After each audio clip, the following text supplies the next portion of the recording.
మునులు చేసే పెద్ద గొప్ప పని ఏంటి అంటే మౌనంగా ఉండడం. మౌనంగా ఉన్న వాళ్ళని మునులు అంటారు. మునుల భాషట మౌనమట.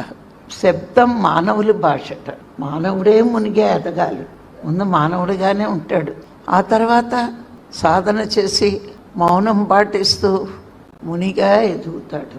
అంటే ముని ఎప్పుడూ కూడా తన శక్తిని ఆదా చేసుకుంటూ ఉంటాడట. అంటే మాట వల్ల అయ్యే ఖర్చు చాలా తగ్గించుకుంటాడు.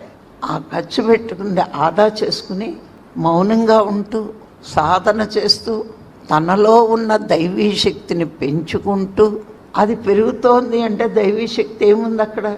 ఆత్మే దైవం. దానికి శక్తి పెరిగినప్పుడు ఏమవుతుంది? మనకు వచ్చేదంతా జ్ఞానమే. నీలో ఎంతగా ఆత్మశక్తిని పెంచుకుంటావో నువ్వు అంతగా జ్ఞానవంతుడివి అవుతావు.